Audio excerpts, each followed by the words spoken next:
So welcome once again here to the Netherlands. Valkenswaard, the starting list from the MX1 Race 1. KEN De DYCKER on the Suzuki in pole. What more could you ask from the big Belgium, eh?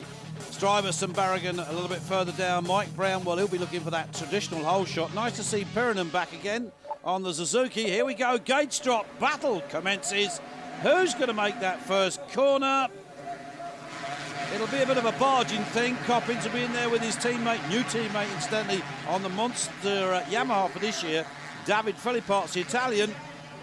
And Mark de Ruva, second in qualifying time practice yesterday on the Martin Honda, well, the new Honda MX Racing, or Racing MX team as it's now better known. But of course it's still Paolo Martin who owns and runs that team. Well, to me it looks like maybe that's a Suzuki in the lead, or is that a KTM? That's a KTM. Right then, so that is the number 12 machine of course, Max Nagel, the German. Well, a good start for him. A chance to ride with the factory team this year, and he's going to make best of it. Billy McKenzie making the changes of team from green to red, riding with Cass Honda and being breathed and lent all over by the number 9 bike of De DYCKER, the pole sitter. So Ken, well, he's this boy, when it comes to rough conditions with those very long legs, he is in a class of his own. And De DYCKER already started to push for the lead, and he's gone past Nagel and got it. So it's Suzuki that lead.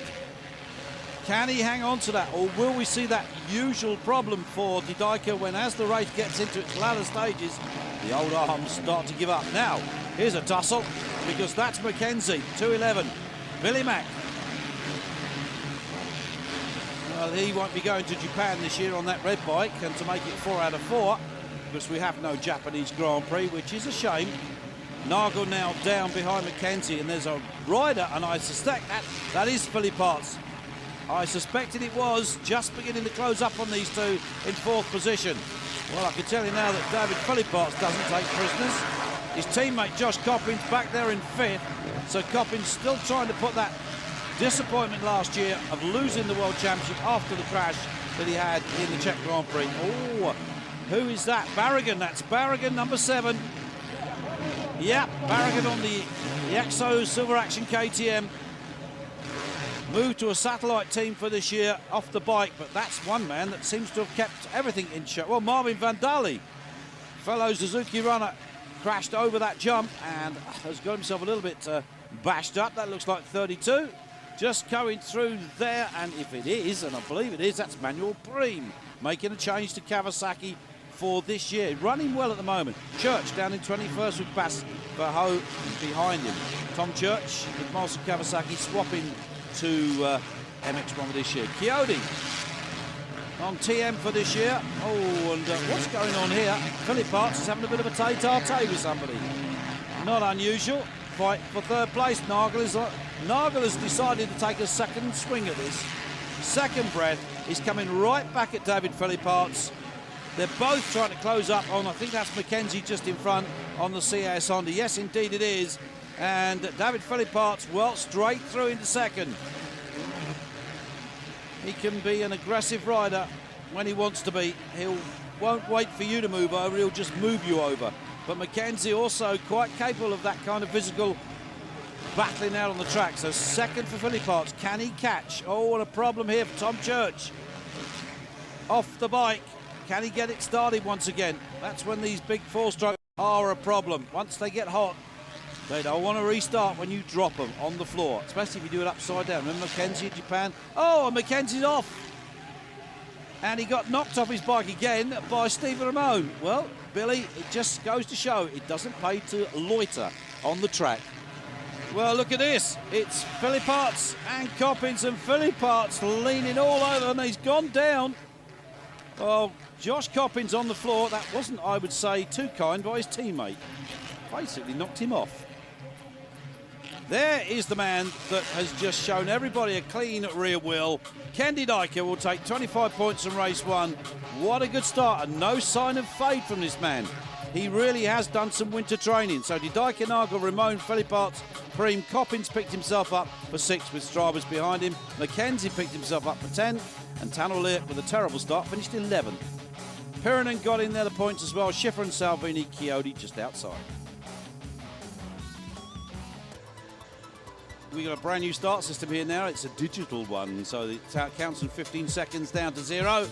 No longer do we have the young ladies standing out there with the boards, and that's such a shame, because I usually used to get their phone numbers sometimes. Leoc Brown, and I wasn't going to share them with any of you lot. Anderson, Brad Anderson, the British rider on the Swift Suzuki, not a good qualifying session. You could just hear that beep, beep, beep. Well, that is that new digital clock system. When you go to the Grand Prix, you'll see it instead, I said, of two lovely young ladies in very short skirts holding up the board. Oh dear, oh dear, oh dear, they're all falling over each other. Pack of cards, as you would expect. Who's in the lead? It's Suzuki on the outside. Oh, and that's Porcel that's gone down on the second corner. He's having a pretty wretched start to this Grand Prix season, I can tell you. That's Barragan, number 7, Barragan. Steve Ramon in the lead. Barragan goes back round the outside of the Suzuki, and he's held it. Is that McKenzie in third? I've got a feeling maybe Philipppaerts or Coppins is there as well.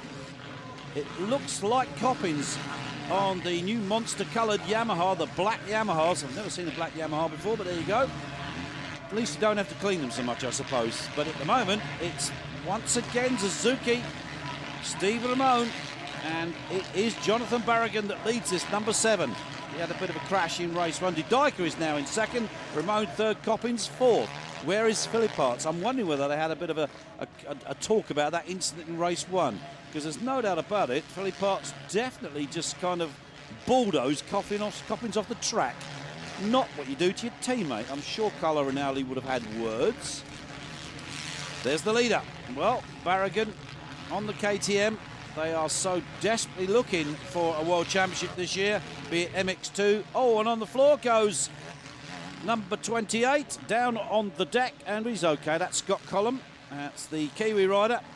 There are the two monster Yamaha riders. That's Coppins, Philipppaerts behind him. Now, will David be a little bit more gentle this time with his teammate?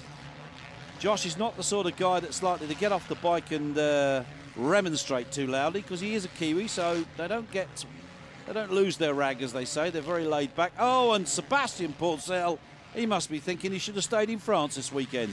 Well, there's about 2 foot of snow there at the moment, so should he have gone skiing? There is Billy McKenzie.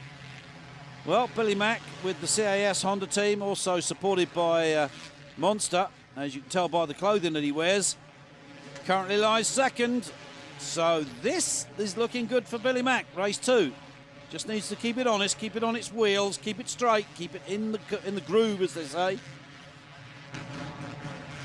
Well, Billy will be trying all he can, because this is a good chance. He's got a full factory bike. There's somebody else on the floor. And that looks to me like number 17. That's Rene. Pierre Rene has gone down. So that's Ken De Dycker, virtual GP winner. Well, he can sort of just cruise along, because there's really nobody that far behind him. There's a big, big gap, and he can just take his time.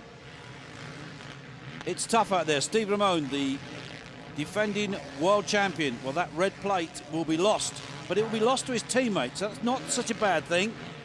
There is his teammate, Ken De Dycker, number 9, will take, I think, his first red plate. He picked up a good result here last year. The big Belgian, that bike has been tailor-made to fit his frame, and that took a bit of doing, I can tell you. He's a big, big lad. He can muscle this bike around just about any kind of track.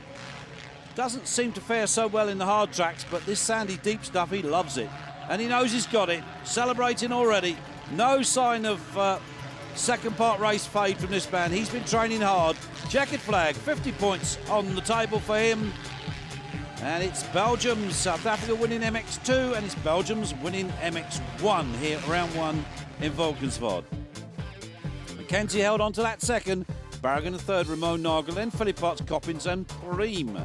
So Philipppaerts finally passed his teammate once again. Leoc, Desal, Mike Brown not a good. Strybus on the Kawasaki, only 14th. Pirinen up there as well on the Suzuki, with Chiodi this time scoring points on the TM. De Dycker takes the overall result, with Ramon and Nagel sharing 38 points apiece, with McKenzie and Philipppaerts sharing that 4th. Strybus only 21 points, and Barragan 20, with Aga Leoc. Well, the top Leoc, because Tannel's down in 16th with only 10. Van Dali, Verhoeven, Tom Church scoring points in race 2 and Chiodi scoring points in race 2. Well, they're going to be happy here because the Belgian fans would have flocked over the borders. But KEN De DYCKER, it was his day, a double win.